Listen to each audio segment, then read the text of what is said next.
Hey, welcome back everyone to another broadcast of In the Trenches. Today we're going to talk about contests, how to run a virtual contest to grow your traffic, leads, and sales.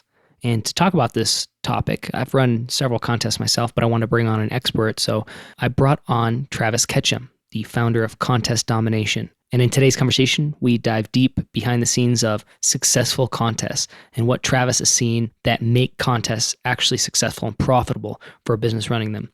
So for context, the type of contest that I'm referring to is some sort of like virtual contest where maybe you're giving away something, some sort of prize, and in exchange for, well, somebody's email address. And how you can use a contest as a lead generation system to also generate sales of whatever your offer is. So we get into the weeds and some specific tactics and strategies that you can use and implement today, honestly, if you wanted to roll out a contest this week, this month, this year. This interview will help you. It'll set the foundation kind of step by step, what you need to include, what ways you can use to optimize your lead generation, and how you can increase sales, conversion rate sales on the back end. So a lot of great stuff that we're going to cover, and I'm really excited to share it with you today.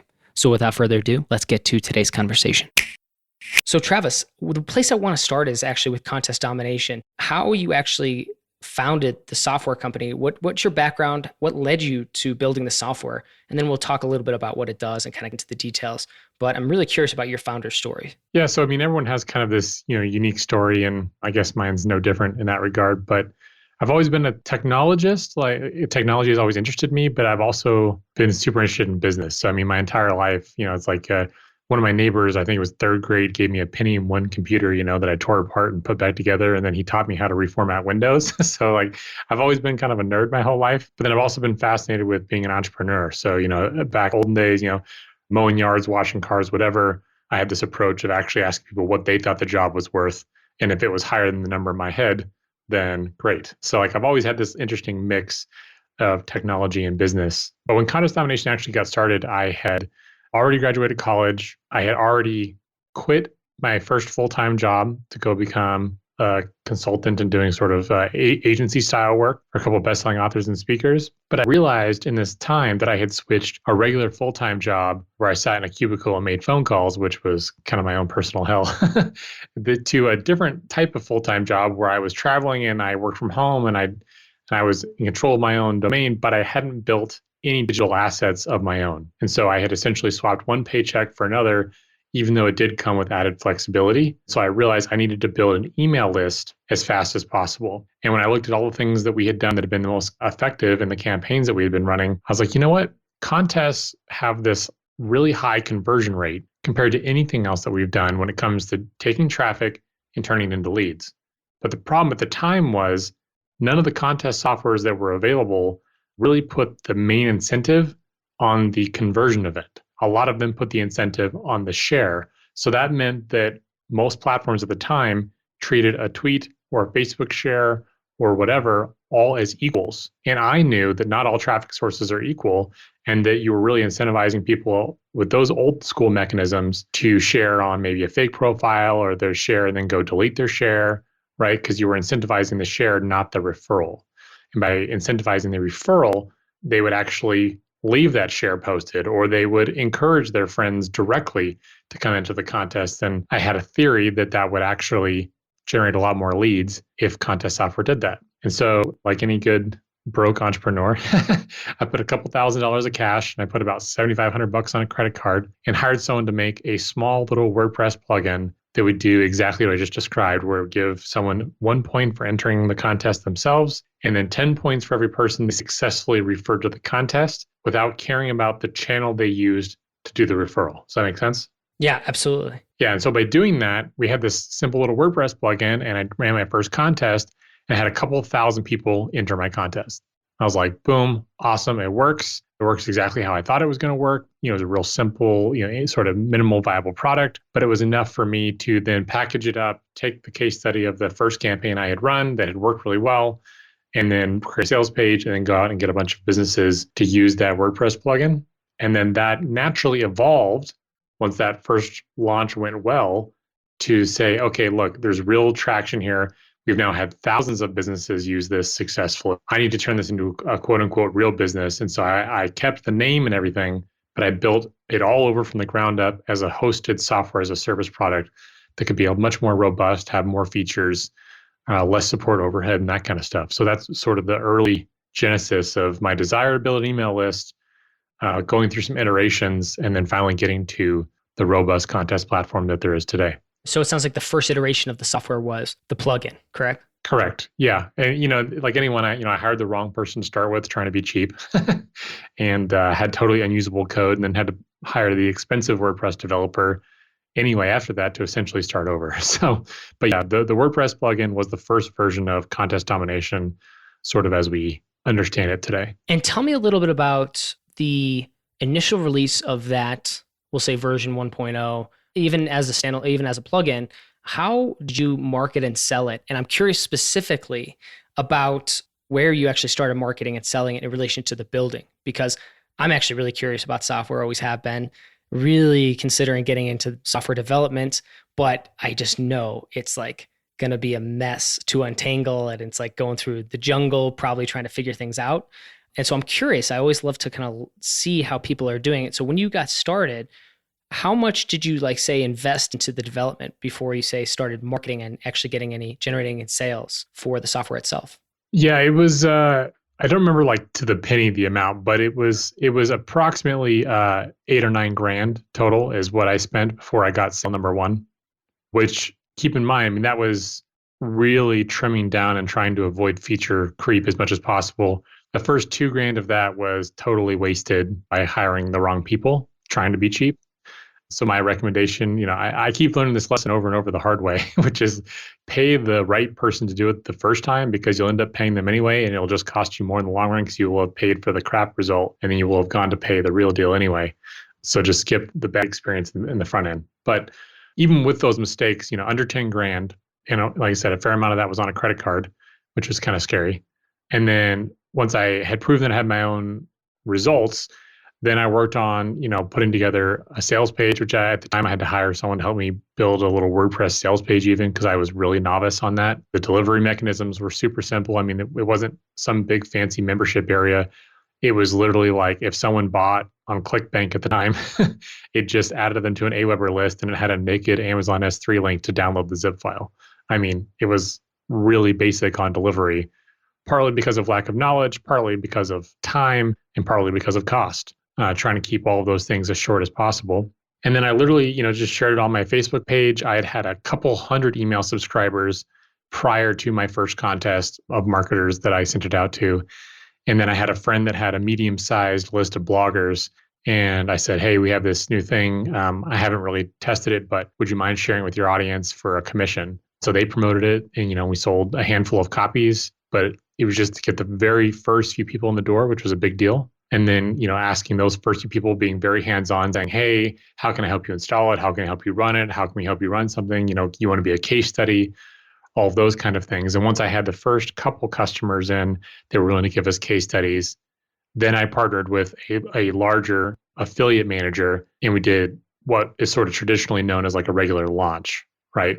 Where he went out and got a whole bunch of affiliates that were going to help promote it on a special 7-day sale kind of thing. And so that's what got us our first couple thousand customers. But I had to pay a huge percentage, not only to the affiliates, but then also the affiliate manager gets a cut, et cetera, et cetera. And so it was worth it, but there wasn't a ton of profit out in those first couple months, but there was enough to prove that there's momentum. There was enough to get me my first couple thousand paying customers, right? They only paid once, but they were on my email list and they had paid me before.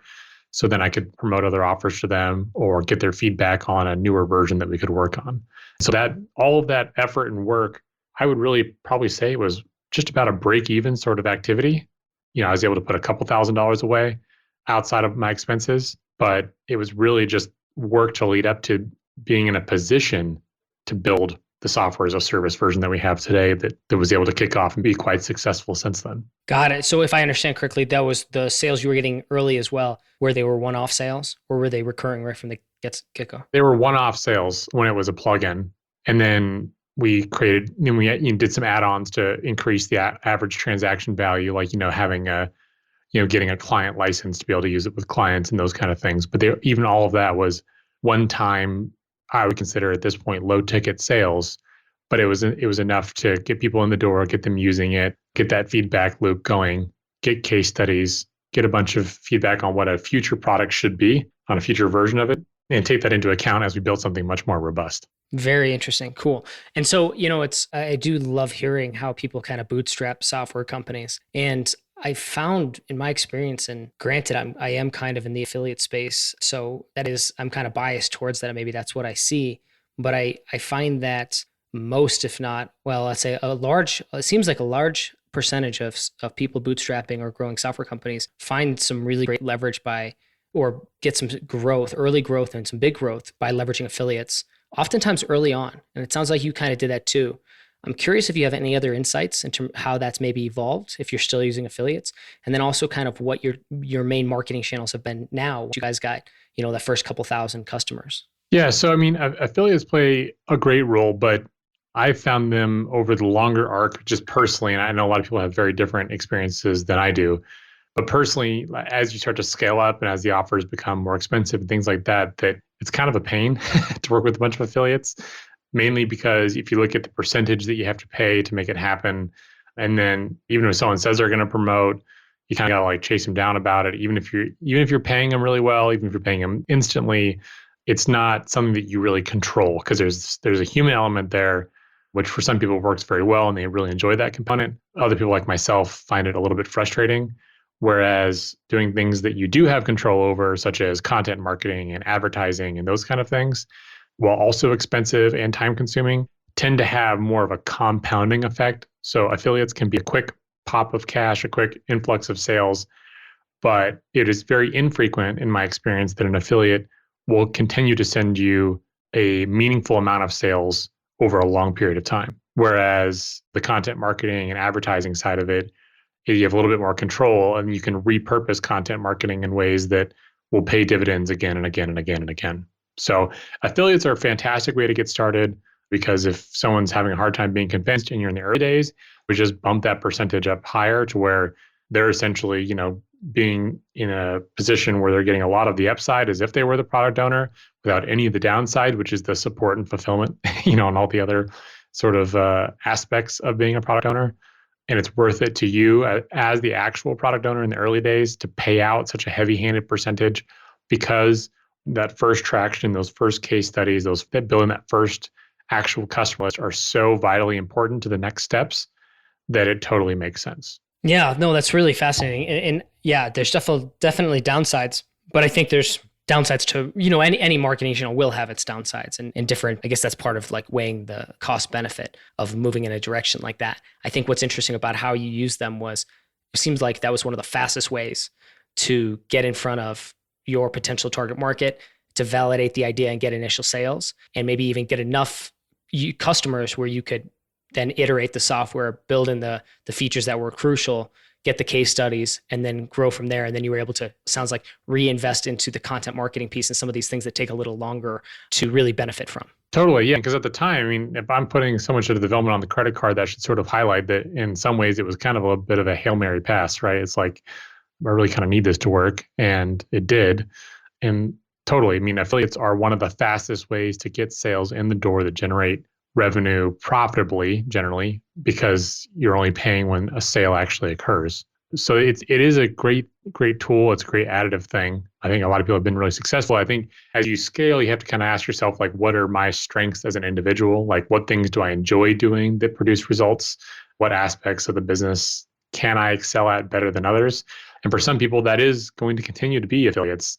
I know people that have giant businesses that are almost exclusively centered around working with affiliates. And then you have other people that almost exclusively work with ads. You have people that almost exclusively do SEO, right? And so there's all these different ways, of course, of building your business, but you just have to find the mix that fits with your personality, your business type, your customer persona, et cetera. Part of that just comes down to kind of to testing. Yep. I love that. Okay. So now with where you guys are at, how much also did you use the software to grow your own platform and to sell the software? Because it's kind of set up that way to some degree. So I'm curious how often you guys were maybe doing contests and things like that. Yeah, contests work well, especially, out of the gate, because they are such an explosive way to build a list, especially early on. And then it's a little bit self-fulfilling because we would also run them as, When 6 months of contest domination, when people would hit the site, it'd be a sort of a demo. But then what do they do for a demo? They enter their lead information, they share it with their friends. So that certainly helped as well. But the mechanics work in any kind of vertical, but we were able to pretty quickly and easily duplicate that over and over and over to help bring in more leads, demo the software, talk about the benefits, and then eventually convert them into customers. Got it. Okay, very interesting. So tell me a little bit about how this use of contests or how the use of contests, let's talk a little bit about how that can help businesses, like how we might be able to apply that. I'm also curious from the perspective of it's 2018 when we're recording this interview. How effective are contests and how do we have to position the contest or set it up to ensure it actually, well, does its job and helps us kind of achieve the specific goals or objectives we set out before we kind of launch it? Yeah. So, I mean, contests, when you enter to run a contest of any kind, it's really important to ask yourself, like, what is my goal of running this contest? And for us, that goal has pretty much always been I want to get leads that are interested in what I do and sell. Because there's a lot of other goals that can happen with a contest, but you can only have one true number one priority, right? So, I mean, if your goal is just to build up Facebook likes, we aren't the best platform for you. You will get more Facebook likes as a result of running contests on our platform, but that was not the ethos of why we built our software. And so when you look at that, you take that step further, you say, I want to run a contest that gets me people interested in what I do and sell. That starts to design the way that you even create your contest to start with. And the great part is that contests have been effective for seemingly forever, right? I mean, long before the quote unquote internet marketers were a thing, people were putting in business cards for entering contests, et cetera, right? Dropping them in a fishbowl. So the concept of contests are actually pretty old, but the concept of contests for generating qualified leads really comes down to two things. One is your prize has to do a lot of the pre-qualification for you. So, I mean, the example I like to give is if you're giving away an iPad, which a lot of people will say, oh, I'll give away an iPad, but you want to get people that want to lose 20 pounds, an iPad's probably not the right price, right? Because it does nothing to pre-qualify people who actually want to lose weight, right? And it does nothing to disqualify those who don't. So a better example would be 3 months with a personal trainer or 6 months access to your local gym as prizes that would actually be focused on selling gym memberships or getting personal trainer clients, as opposed to an iPad, which is very generic and doesn't really do that. The second element is you need to have in mind a way of convincing people who do sign up for that kind of contest, how are you going to activate them to become an actual customer with an irresistible offer? And a lot of that is predicated on what the actual prize itself was. So if we're keeping with the fitness example, your activation offer might be, your first month at the gym is $1, or your first 10 personal trainer sessions are 50% off, or some kind of offer that is directly correlated to the prize that is going to be a no-brainer for those who have essentially self-selected, raised their hand based on the prize to want exactly what it is that you're trying to sell. So in 2018, that strategy is really the same and has continued to work for customers in all different verticals, as long as they get those two main elements right. There's obviously a whole, there's hundreds of things you can do to optimize in between those two goalposts. But if you get your prize right and you have an irresistible activation offer that is in line with that prize, you're generally going to do pretty well out of the gate. What have you found in terms of promoting contests to drive more, we'll say, leads, and then maybe we can tie that into sales too, because hopefully there's a correlation. But I'm curious what do you recommend or what you've seen from people who use your software that get the best results when it comes to like the difference between a contest that really crushes it and one that just kind of fizzles? Like as far as their actual promotion methods? Yeah, I'm really curious if there's anything you've seen that typically works really well to drive signups for a contest. Sure. So, I mean, the low-hanging fruit is whatever audience you have already is a great place to start, because contests may be the catalyst to turn people that are actually your fans, but have never had an incentive to become advocates before. It gives them a reason to do so. An example is a number of years ago, we helped Andrew Warner of MixerG run a contest where he gave away access to MixerG Premium. And we found a bunch of people that came out of the woodwork that were posting on Facebook, and they'd say things like, I've been a fan and listening to MixerG for 4+ years. I've never posted about it before, but you can get MixerG Premium here. You'd be stupid not to enter this contest. And so that's a great example of someone on his list They liked his work, but had never up until that point had a reason to share it with their friends. Okay. So that's low hanging fruit number one. You can compound those results, of course, by using advertising. But the linchpin, in my opinion, of what can make a contest really knock out of the park is using what we call contest sponsors. And sponsors can be used in several ways. But one of the most interesting ways that you can use it is you can actually convince other people that have the same customer avatar as you, but are not a direct competitor, to send their customers to your contest. And you can do that by giving them reciprocal promotion on the back end of your contest. So let's say you go to, sponsor number one, and you say, hey, look, sponsor number one, I'm giving away this awesome prize, right? I'm going to spend X amount of dollars getting this prize together. I'm going to spend X amount of dollars on advertising. I'm going to send it to my existing customer list of so many thousand people. I would love for you to also be a sponsor in this contest where you share it with your audience and your customers. And in exchange, I will promote one of your things on the back end. So it's sort of a rising tide floats all boats type scenario. And you can add in multiple of these sponsors into the mix, right? We usually suggest from 3 to 5 additional sponsors, which can mean a whole boatload of traffic from people who have already been pre-qualified and pre-selected and shown that they have interest in your category are now entering your contest, right? They've already been pre-vetted.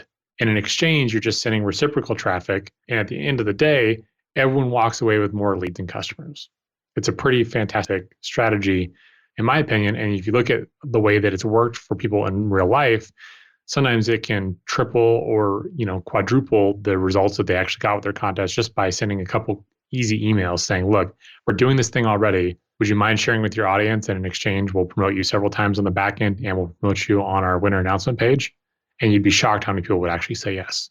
Very interesting. Yeah. And would you typically, if you were to do something like this, or if you were to, advise in terms of like how somebody structures this and using this technique with sponsorship, would you recommend like one sponsor or multiple? Is there any, do you have any opinion on that? Or is there any data to back up like one is going to be more fruitful or useful than multiple sponsors or multiple, like a bundle of things? Well, obviously there's going to be diminishing returns with anything at a certain point, but we like the idea of having multiple sponsors involved because the cross-pollination means that everyone gets more exposure. Having one sponsor means that they will get a more concerted effort on the back end as far as the reciprocal promotion. But by having multiple sponsors in play, generally the diffused focus is offset by the much larger audience that it gets shown to in the first place. Does that make sense? Yeah. Yeah, it does. That's interesting. Okay. And then on that side of things, I'm curious, what helps the actual generating more sales from a contest? I know you've touched on that a little bit, but I'm curious if you could drill down into that as well. Like things I should either like maybe things that should definitely be avoided or things that are really important to do to not only generate a lot of referrals and a lot of traffic and a lot of opt-ins or subscribers or leads, but to actually convert them to turn them into generate actual sales from that. Anything that you recommend in terms of like how that should be executed? Sure. You can always do kind of a soft touch activation offer during the contest about, attend this automated webinar or attend this live training or whatever. But the main conversion event is actually at the end of the contest where it's the winner announcement sequence. And so we always sort of cringe when we see sport tickets come in, people saying, okay, I emailed all the contestants and told them that XYZ person won. Now what do I do? And it's like, oh man, you just lost like the biggest golden opportunity you've had probably in a decade of marketing, because what you want to do is you want to capture the interest and intrigue because people want to know if they won. And so what you do is you send an email along the lines of, where the subject says, and the winner is ... And the actual body part of the email, you keep it real short and sweet, but you can say essentially, we're really excited about the contest. We had all these people enter. It was a really fun experience. We can't wait to let you know who won. And you put a link, you say, click here to find out if you won. And when they click that, they end up on an actual landing page that announces who the winner is. But the rub here is that you don't just say, okay, this was the winner, now go home. You say, this was the winner of our personal trainer session, but we had so much fun doing this, and we wanted to thank you for your time and effort and energy of entering the contest and sharing with your friends, that we wanted everyone to walk away with something. So for everyone who isn't the grand prize winner or isn't one of our top 5 winners, What you do get is a 50% discount on a 6-month gym membership if you purchase in the next 72 hours, as an example. You can obviously mix and match whatever the timeline of discount is, or maybe it's a bonus. But the whole point is you're making a special offer as a consolation prize to everyone who isn't actually a quote unquote winner at the top of the stack. I was just taking some notes. That's good. And how, when you roll this out, so you said there's like a sequence that to me that sounded pretty straightforward. It was like essentially one email. But do you recommend anything else that would be like additional emails, anything else we could support if we're using this kind of contest and we're using this technique, we're sending that email out, sending them to a landing page or the sales page with the winner plus that exclusive or limited time offer. Anything else you might supplement that with to generate more sales? Would you do any kind of follow-up email sequence? Would you do any kind of tagging or segmenting or anything like that? Yeah, so follow-up sequences are obviously an easy thing there, sending to unopens, and the winner is, hey, looks like you didn't get the last email. See if you're the winner to claim your prize, that kind of stuff. But what we actually find is with that short, simple, and sweet email, it's not uncommon for open rates on that email to be north of 50% and for the click rate to be, near on 100%, 98, 99% click rate of those who open. So if you've been emailing for a while, you know that open rates north of 50% on a sizable sized email list are pretty impressive. So you're going to get a huge rush of traffic to this offer page right out of the gate. And then, of course, you want to follow up with unopens and non-engagers and that kind of stuff. And then once you've pushed that a little bit harder, then it goes towards, hey, this offer is going away. That 72-hour special offer, you're 50% off the 6 months of gym membership, whatever. Then it becomes the scarcity play. Because first it's interest and intrigue, and then you transition over to the scarcity side of it, of the exclusive offer for them as contestants going away. That's awesome. That's super practical too. I think anybody listening to this can apply that right away. And I think it actually really applies to any type of campaign you might be doing where there's a special offer. So it sounds like immediately valuable contest or a giveaway or something like this. But I think the fundamentals of that are appropriate across like really any campaign where you're doing this kind of limited time discount. But I really do like this. It seems like it's particularly suited for this kind of contest and depending on what you're giving away. Yeah, the biggest change here compared to any other campaign is the fact that you have their interest because they really want to know if they won, right? If they took the time and effort to enter, they have a little bit of skin in the game in their mind of time and attention. And so they want to know if they won. Anytime I see a contest that doesn't leverage that at the end, it makes me want to scream. So whether it's on our platform or not, it's just like, man, this is such a huge missed opportunity of you grabbing their attention. Because like I said, it's quite common for that email to have an open rate north of 50%, regardless of the size of the contest. So we've seen contests that have had hundreds of thousands of people enter, and they'll get north of 50% open rates and 98% click rates.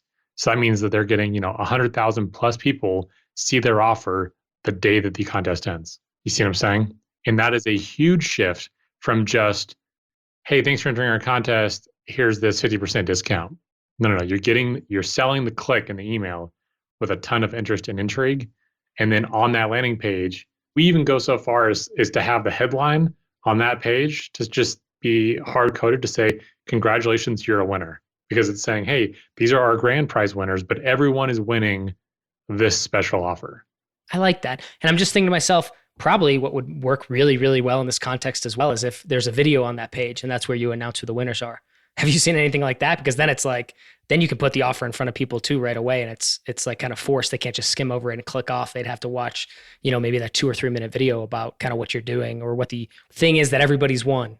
And then you announce the grand prize. Have you seen anything like that? Have you done that? Yeah, actually, in our premium training, we actually give templates, landing page templates, and that is exactly what we have in it. It's basically a sales page with a video up top, and it's the headline I just described, and it's all laid out nice so that it's, congratulations, you're a winner. Watch the video to see your details about what you've won.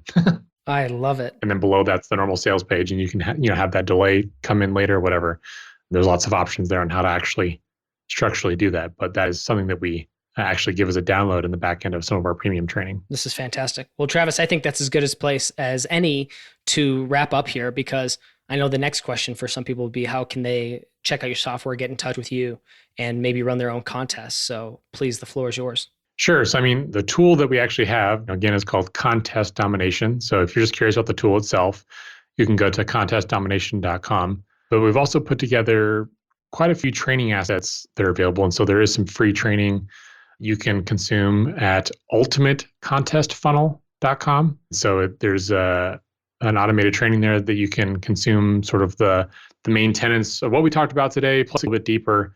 And then we do have some premium training available there as well. So if you want, the complete hand-holding A to Z type of experience, that's something that is available. But the software itself, Contest Domination, has a completely free 7-day trial. It doesn't even require a credit card. So you can hop in there and tool around and kind of see what you think and see if you can understand the mechanics on how we built things and why we approached it a certain way. So yeah, those would be two great places to start. And then if anyone wants to get in touch with me personally, I'd suggest the tool first, but personally, I love Twitter. I know a lot of other marketers are kind of weird about Twitter, but I tend to love it. So if you want to get in touch with me on Twitter, it's just twitter.com/Travis Ketchum. So I don't know if you want to throw a link in the show notes or something, but that's one of the most fun ways for me to interact with our audience, I think. Awesome. No, I'll make sure that it's all in the show notes. And if anybody's listening, just go to tomworks.com/podcast/Travis-Ketchum, and you'll be able to catch this exact podcast episode and all the show notes. But Travis, I did want to say thank you so much for your insights on this,